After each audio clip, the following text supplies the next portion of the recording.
Hi everyone, here we've got DOOGEE N30 and let me share with you how to allow unknown sources on this device. So firstly, let's enter the settings, and here we have to tap on the apps and notifications. Now let's enter the advanced and choose special app access. Here we have to find the option which is called install unknown apps, and this is the list of apps which are right now not allowed to install anything.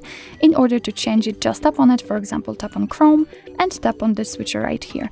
And as you can see right now, it is activated, and after getting back, you can see that it is also notified right here that from now on the Chrome is allowed to install some content. Obviously, be aware that you're doing it on your own responsibility because some third-party apps aren't verified by the developer.